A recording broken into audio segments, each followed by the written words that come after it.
유대교인이 사도가 되었습니다. 이런 제목의 말씀입니다.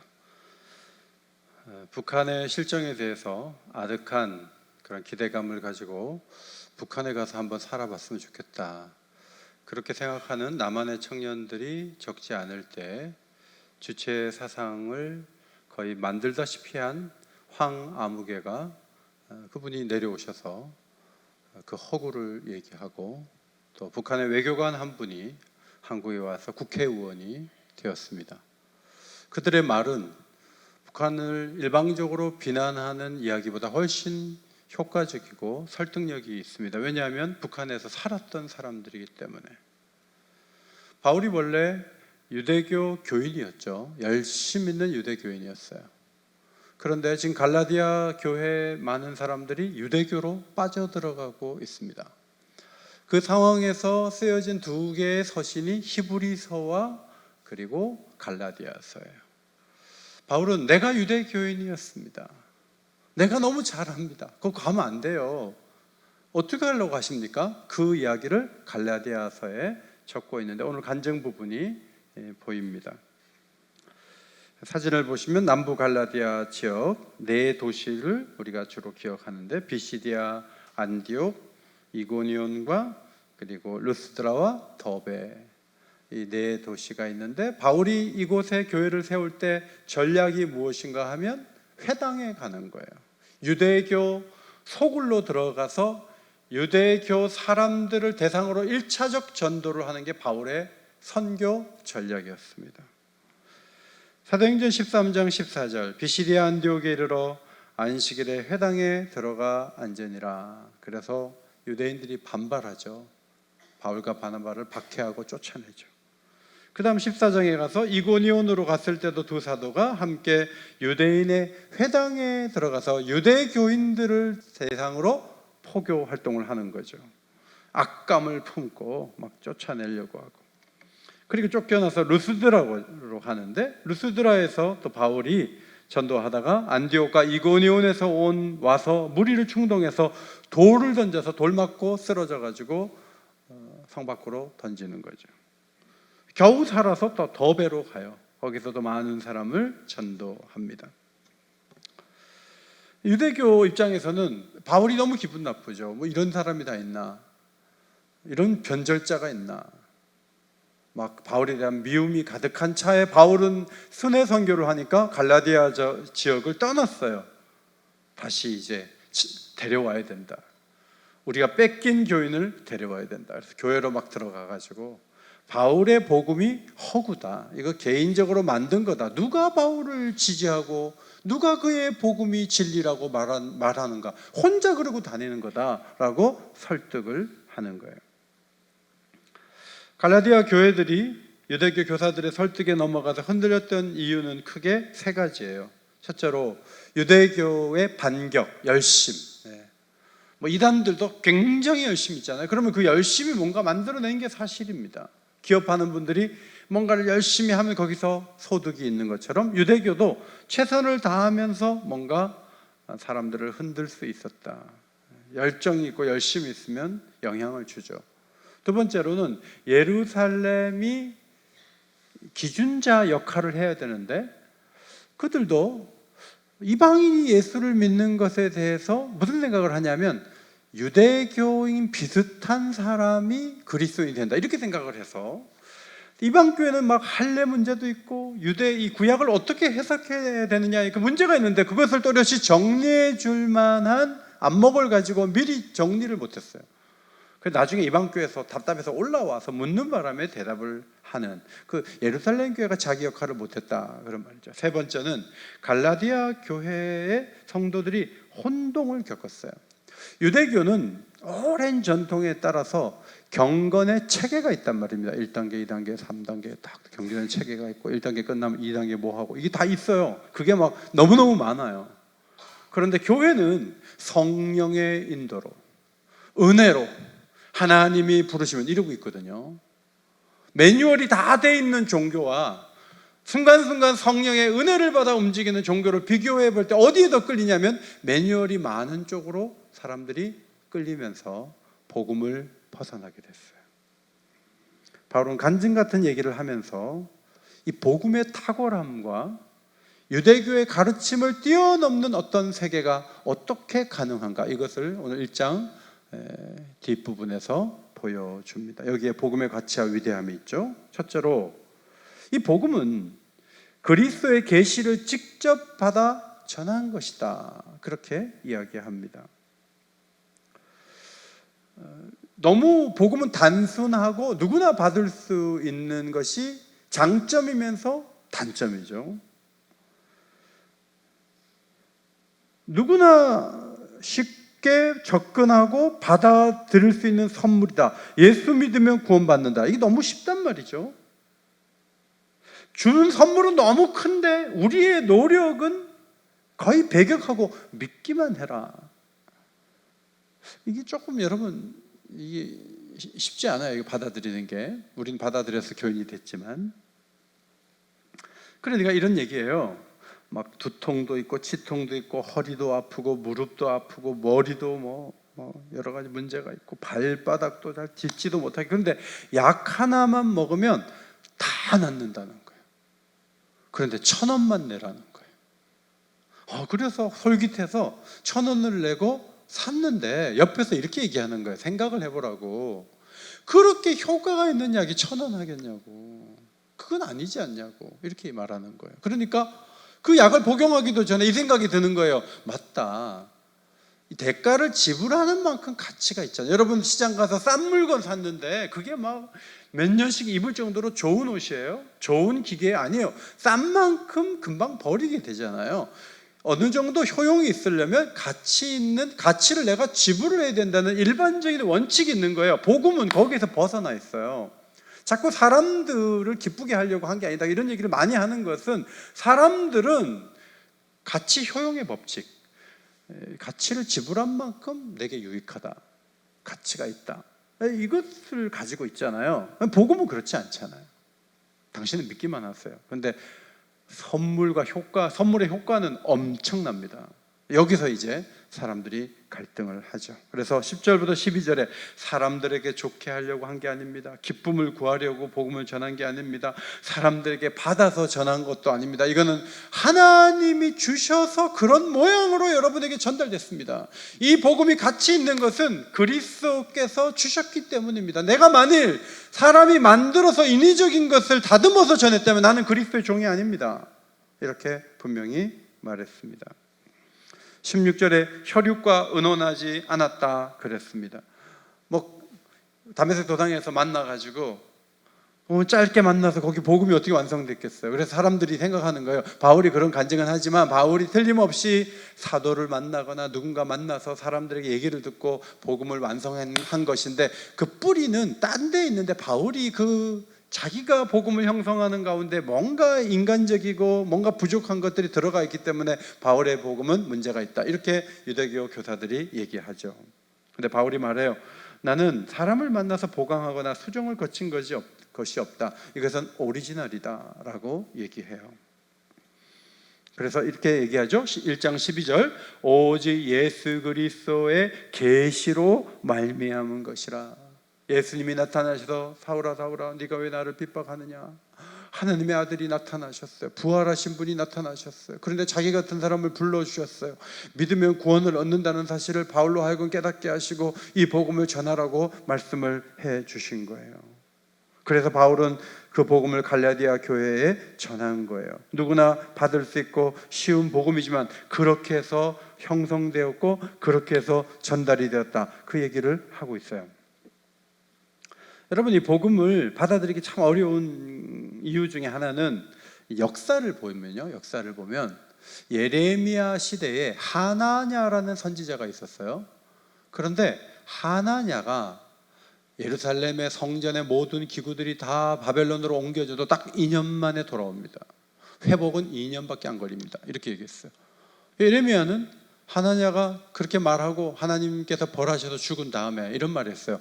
70년 걸린다고 했습니다. 70년. 그럼 여러분 입장에서는 2년이 좋아요? 70년이 좋아요? 당연히 2년이 좋죠. 하나냐가 진짜 하나님의 종이기를 바라죠. 그런데 뚜껑을 열어놓고 보니까 훨씬 하나님의 심판은 심각했어요. 미가야와 400명의 선지자가 있었던 그 시대의 왕은 아합 왕이었어요. 여호사밧 왕과 함께 아람을 칠 때 공격을 해야 되는데 예언을 듣고 가려고 여호사밧이 믿음 좋은 하나님 잘 아는 선지자 있습니까? 400명 선지자는 올라가십시오. 이깁니다 하는데 미가야 불렀더니 이번에 올라가시면 죽습니다. 아합이 옥에 가두고 올라갔다가 화살 맞고 죽거든요. 진짜 하나님의 사람들의 예언은요, 시간도 많이 걸리고 형벌을 혹독하게 다루는 쪽으로 구약이 나타나요, 사실은. 그러니까 구약 역사를 잘 아는 사람이 복음을 들으면요, 이해가 안 되죠. 왜냐하면 모든 잘못된 형벌은, 잘못에 대한 형벌은 예수님이 받으시고, 우리는 믿기만 하면 구원을 받는다는 것은 하나냐와 400명의 선지자 얘기 같은 거예요. 그러니까 받기가 어려워요. 또 복음을 받기 어려운 이유 중에 하나는 본능 때문에 그래요. 본능. 우리 본능은 뭔가 우리가 조금이라도 역할을 하기를 원하는 거죠. 우리 본능이죠. 맛있는 식사를 누가 대접해 줍니다. 그러면 사람이 그렇잖아요. 차는 제가 대접하겠습니다. 뭐 그렇지. 식사도 사시는 길에 차도 사십시오. 뭐 그러면 조금 양심이 없지 않아요? 그래도 밥을 사줬으면 차라도 살려고 해야지.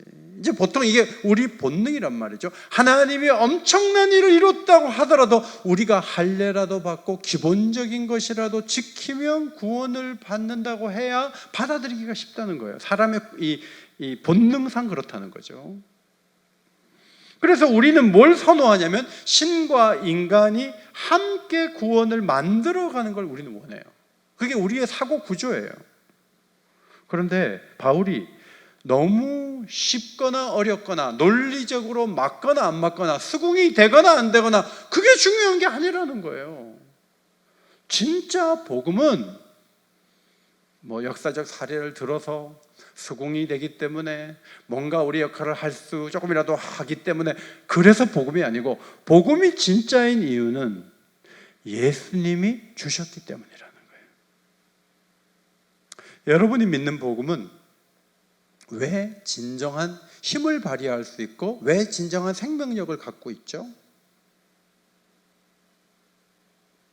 여러분이 뭔가 거기다 보태고 뭔가 완성하고 수건으로 닦아서 깨끗 이게 반짝반짝하는 도자기처럼 됐기 때문에 복음입니까? 그게 아니라는 거예요. 어떻게 보면 투박하고 어리석어 보이고 모든 사람이 받을 수도 없고 그런 복음이지만, 이 복음이 진정으로 가치 있는 이유는 예수님이 주셨기 때문이에요. 아멘입니까? 네. 그 사실을 강조하고 있어요. 복음의 뿌리는 예수 그리스도다. 13절 이하의 말씀은 복음을 전하기에 정말 부적절한 사람이 자신이라고 하면서 다시 복음의 가치를 바울은 드러냈어요. 바울은 부적격자죠. 유대교에 있을 때 자신은 정말 초라하게 행동했던 사람이에요. 유대교 교사들이 와갖고 뭐 유대교가 이렇고 저렇고 하는데 유대교가 뭔지에 대해서는 바울이 잘 알아요. 그리고 그는 그 도와 전통에 최선을 다해서 살았던 사람이에요. 뭐 갈라디아 교회에 와서 뭐 얘기하는 그 유대교 교사들보다 훨씬 더 실력 있고 훨씬 더 유대교의 가르침대로 살고자 했던 과거가 있었던 사람이 자기라는 거예요. 그런데 자기의 열정은 삐뚤어졌던 거예요. 자기는 왜 그렇게 열심히 힘을 다했을까? 바울은 왜 그랬을까? 아마도 구약 성경에 비느하스를 생각하지 않았는가 싶습니다. 이방 여자들하고 막 음란하게 행하고 우상을 섬기고, 비느하스가 그 꼴을 보다 못해가지고 그 잘못한 사람 남녀를 죽였거든요. 그때 하나님의 진노가 가라앉으면서 퍼져나가던 연병이 스탑됐어요. 비느하스를 하나님이 의롭다 하신 기록이 시편 106편에 나와 있어요.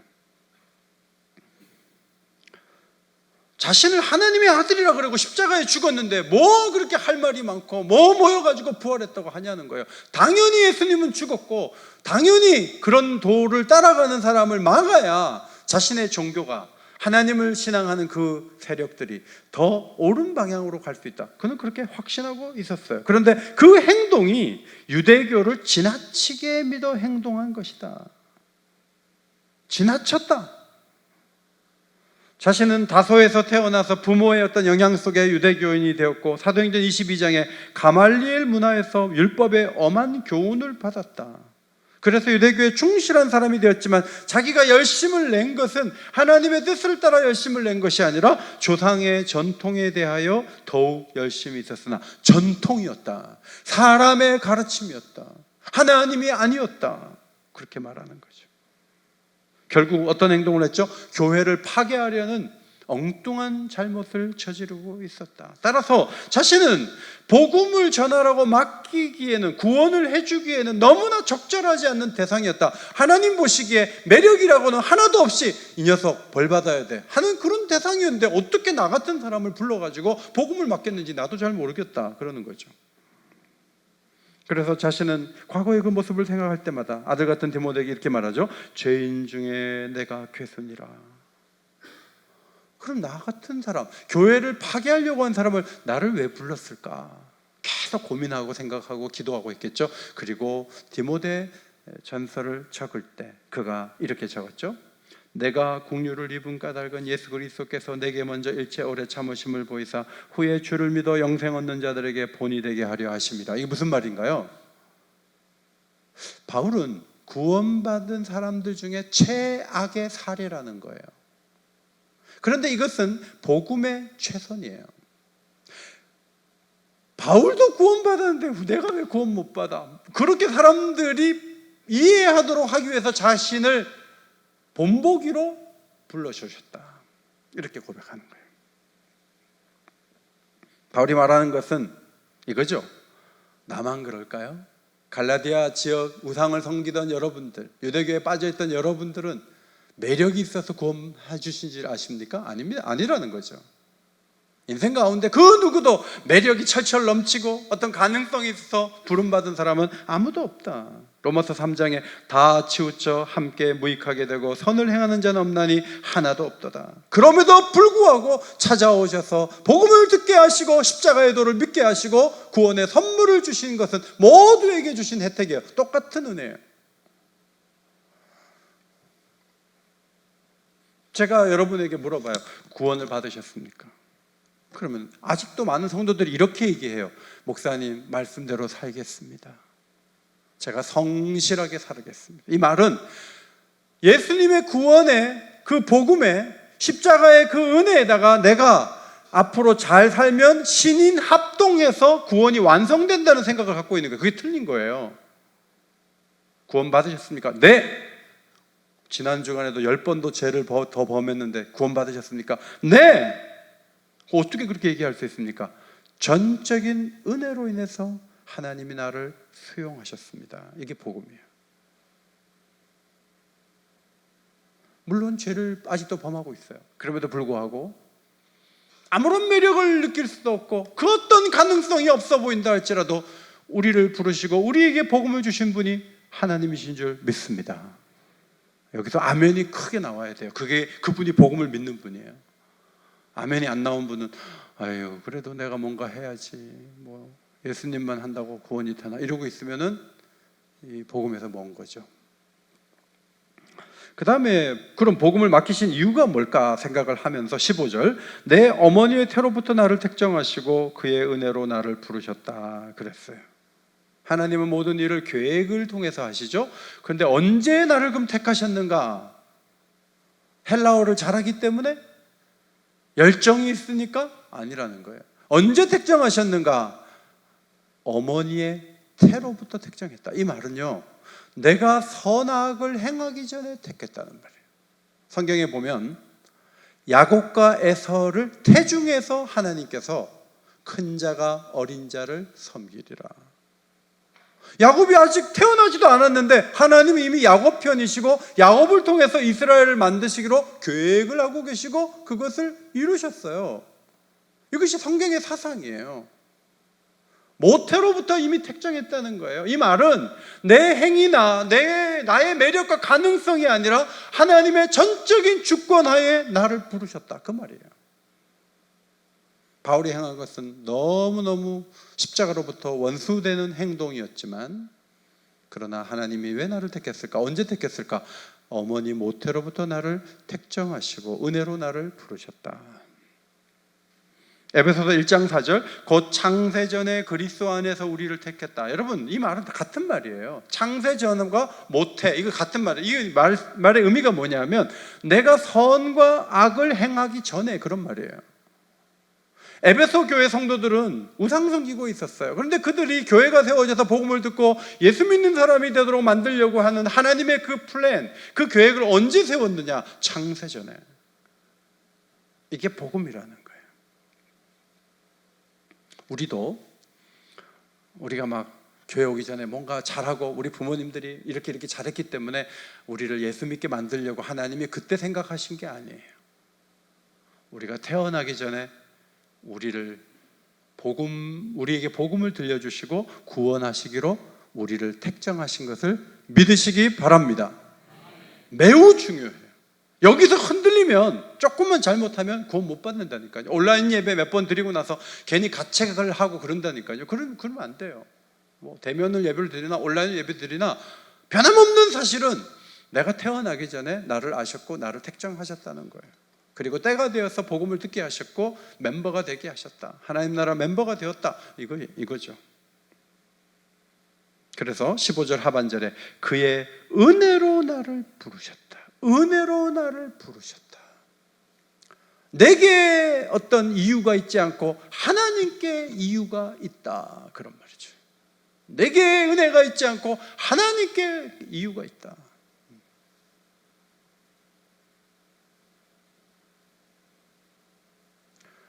주유소에서 이렇게 일하시는 분이 계신데 배가 나온 나는 앉아 있고 얼굴이 바짝 마른 아저씨가 물기를 닦아줘요.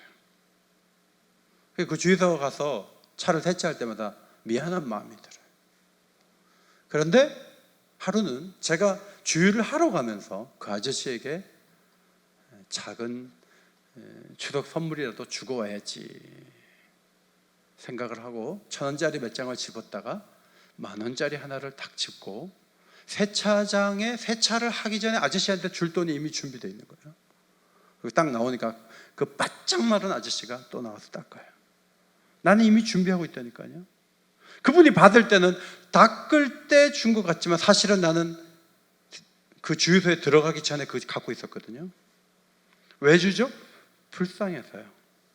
마음이 아파서요. 하나님이 우리를 왜 구원하셨죠? 거기서 설명할 수 있는 이유가 뭐냐면 긍휼이에요. 불쌍해서. 죄 가운데 그냥 두고 지옥 백성 되는 거 불쌍해서, 마귀의 도구로 살다가 결국 지옥에 들어가는 것이 불쌍해서, 도무지 길이 그 자신에게 없는 것을 아시고 불쌍해서 불렀어요. 그럼 왜 모두 구원하지 않았죠? 그분의 마음이에요. 그분이 그걸 원하신 거예요. 우리는 왜 저 사람도 구원하지 않아요? 왜 저 사람도 그래요? 그러면 안 되죠. 제가 아저씨한테 돈을 10,000원 드렸는데 아저씨가 나한테 항의하면서 여기 있는 주유소 직원이 8명인데 80,000원 내놔요. 나한테 그럴 수 있어요? 그러면 조금 전에 드렸던 거 좀 다시 주세요. 그거 내 마음이죠. 하나님의 주권이에요. 전적으로 하나님의 주권이에요. 그런데 이 은혜의 속에 또 하나 있는 놀라운 축복이 있죠.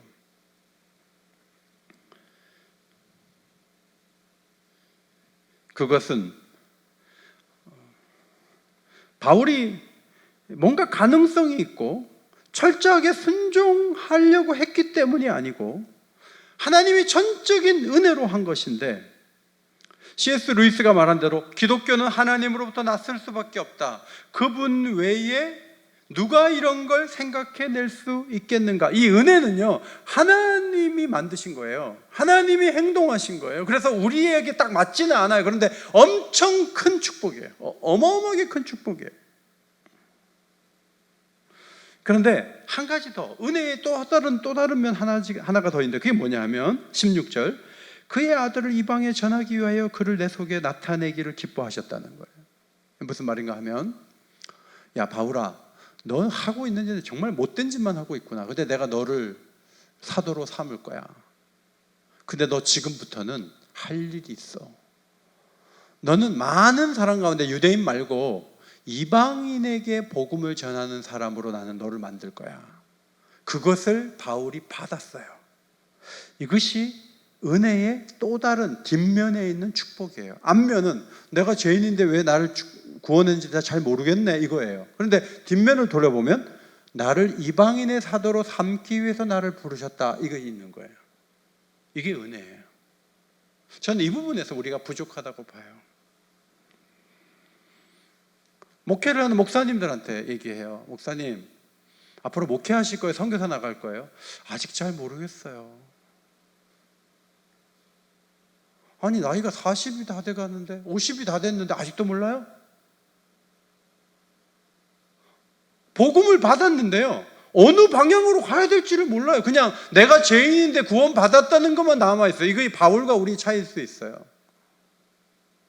여러분, 우리를 부르실 때는 또렷한 목적이 있어요. 그 목적을 보셔야 돼요. 그 목적을 이루어야 돼요. 아멘입니까? 그 매우 중요해요. 73년 가까이 전에 옥인교회 세웠잖아요. 저도 생각해 보면 애들이 많은 동네 가서 목회하고 싶어요. 젊은이들이 막 넘쳐나는 동네 가면 젊은이들 등록할 거 아니에요. 종로구가 한 해에 5,000명 이상 빠져나가요. 매해. 다른 구로. 그럼 여기에 교회가 있을 이유가 있어요? 우리 교회를 옥인교회라는 이름을 그대로 갖고 어디 땅값 싼 데 가갖고 젊은이들 많은 데 가서 해야 되는 거 아니에요? 이사를 안 가는 이유는 사람이 더디고 감각이 없어서가 아니에요. 여기에 교회가 있을 때 이 교회를 아름다운 교회로 만들려고 하는 힘은 어디서 나오냐면, 이 교회를 왜 세우셨느냐, 왜 수많은 교회 가운데 이 교회로 나를 보내셨느냐, 이것이 답이 안 나오면 매번 힘든 거예요. 고개 넘어가면서 교회 옮기는 거예요. 수많은 교회 가운데 나를 왜 옥인교회 목회자로 삼았지? 나는 왜 이 교회 멤버지? 은혜는 그걸 보게 하는 거예요. 그것도 은혜예요.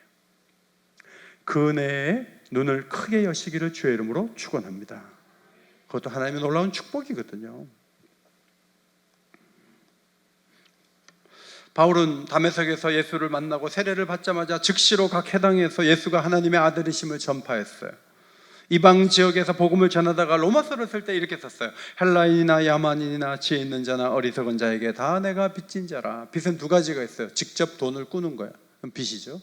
또 하나는 갖다 주라고 맡기는 거예요. 재정부 시대도 저에게 교역자들에게 주십시오 하고 봉투를 줄 때가 있어요. 그거는 제 서랍에 있는 이상 빚이에요. 복음을 줄 때 우리를 구원하게 하는 복음도 주셨지만 전달하라고 주신 복음의 양이 있는 거예요. 그거를 갖고 있으면 빚이에요. 바울은 내가 이방인에게 빚을 지고 있다, 복음을 전해야 된다, 이 생각이 또렷했죠. 그래서 그 마음속에 두 가지 확신이 분명했어요. 나를 부르신 은혜는 너무 감사하다. 또 하나는 내 삶의 목적은 분명하다. 거기에 충실히 살아야 한다. 이거예요.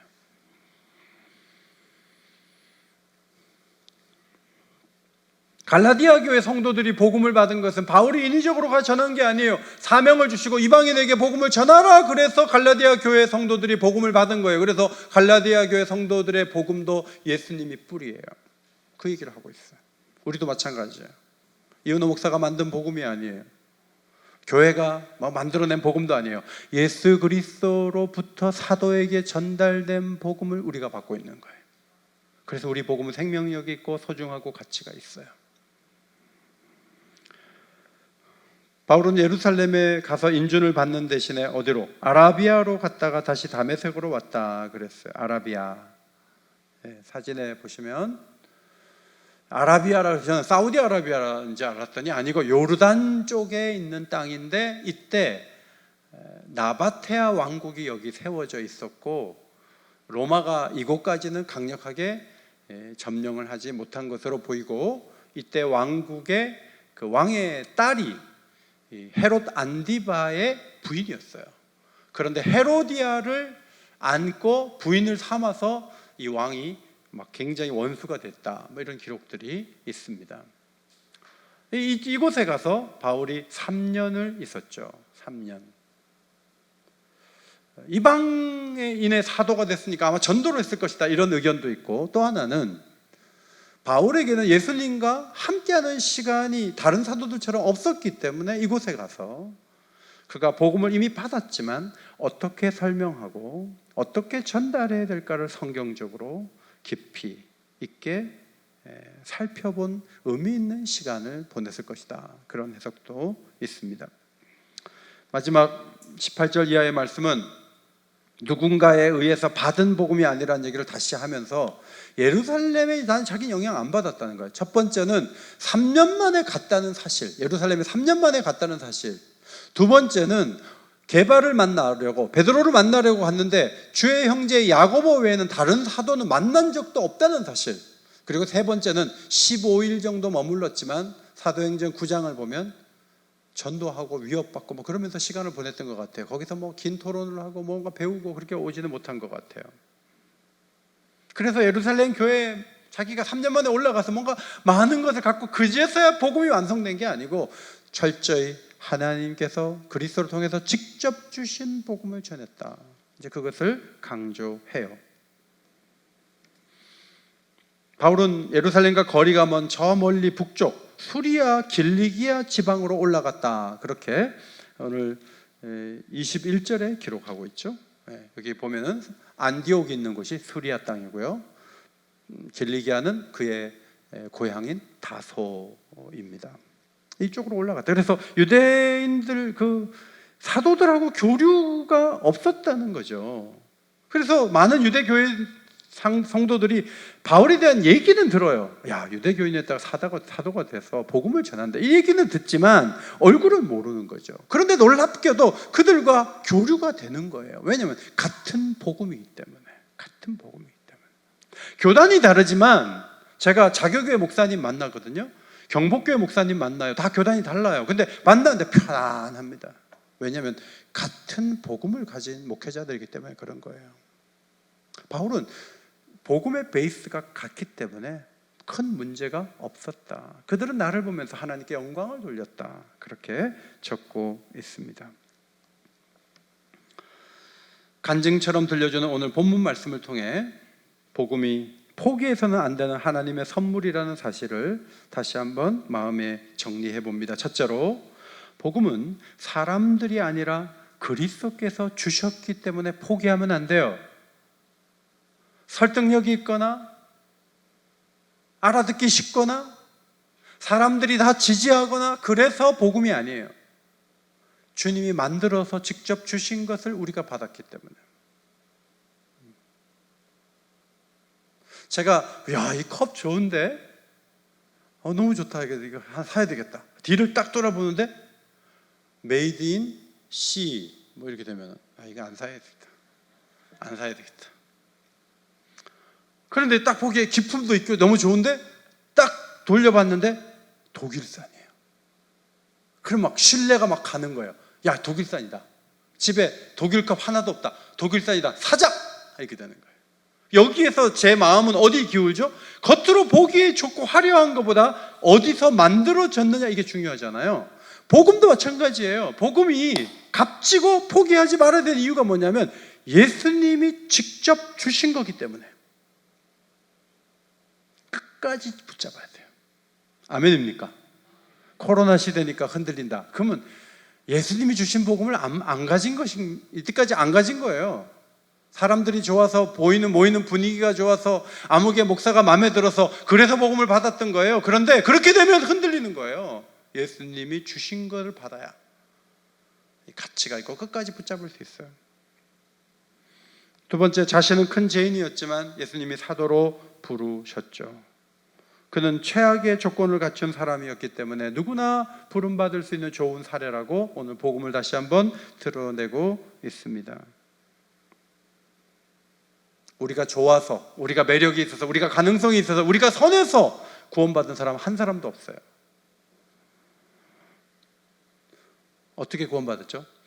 하나님이 기뻐하셔서, 하나님이 불쌍히 여기셔서. 이걸 놓치면 안 돼요. 교회의 많은 문제는 이걸 잊어버리는 데서 시작해요. 내가 그래도 40년 교회 생활했는데, 옥인교회 내가 지켰는데, 우리가 4대, 5대째 예수를 믿고 있는데 여기에 머무르면 곤란해지는 거예요. 누구든지 내게는 구원받을 이유가 없어, 내게 어떤 매력을 보고 가능성을 보고 우리 가문을 보고 나를 부르신 건 아니야. 모태로부터 나를 택정하시고 창세전에 나를 생각하시고 기억하시고 나를 불러주셔서 내가 예수를 믿게 됐다. 여기서부터 출발해야 교회는 하나 될 수 있고 아름다워질 수 있어요. 그래서 뭐 부모님이 교회를 안 나간다, 뭐 괜찮아요. 뭐 그게 그 사람 잘못이에요. 교수를 데리고 왔는데 뭐 부모님이 교회를 안 나간다, 뭐 그게 그 사람 잘못, 그 사람 예수 잘 믿으면 되지. 뭘 4대 5대 따져요. 4대 5대 집안은 그럼 다 잘 믿어요? 그렇지 않잖아요. 그러니까 배경을 보고, 이게 다 인위적인 것이고 복음에서 벗어난 사고방식일 수 있어요. 세 번째, 은혜는 두 가지라고 말씀드려요. 불러줄 매력이 없지만 부름받은 게 그게 은혜예요. 또 하나는 뭘 해야 될지 모르는 우리에게 해야 될 것을 가르쳐 주셔서 그 일을 하는 게 또 은혜예요. 자꾸 이게 이상한 걸 잡으려고 그러면 안 돼요.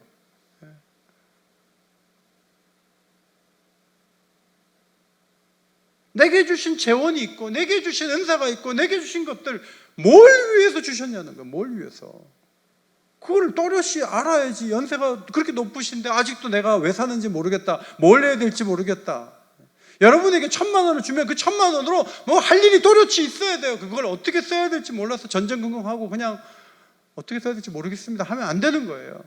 돈만이 아니라 은사도 그렇고 모든 것이 그래요. 초점이 있어야 돼요. 옥인교회도 초점을 모아서 모든 걸 다 하려고 하지 말고 맡겨진 사명이 분명하게. 우리에게 장애인들 보내주시잖아요. 장애인들 잘 섬겨야죠. 할 일이 분명한 거예요. 이게 은혜 속에 주어진 축복이다.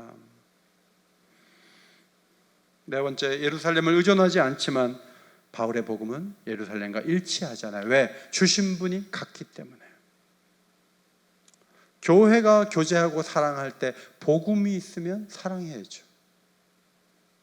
뭐 색깔까지 다 맞추려고 하지 말고 예수님의 복음을 가지면 누구든지 화합하고 사랑할 수 있다.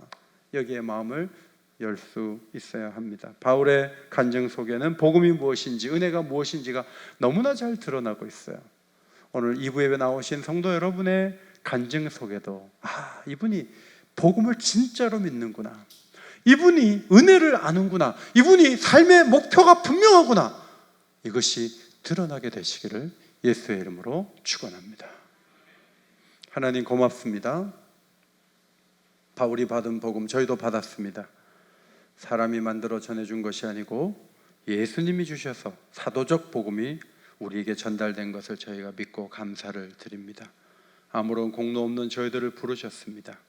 여기서부터 출발하고 여기서부터 사람들과 하나 되고 여기서부터 감격 있고 찬송할 수 있는 저희 모두가 되게 해주시고 우리의 간증을 듣고 예수님이 드러나고 하나님께서 영광을 받으시는 그런 일들이 저희의 삶 속에도 이어질 수 있도록 역사하여 주시옵소서. 감사하며 예수님 이름으로 기도하옵나이다. 아멘.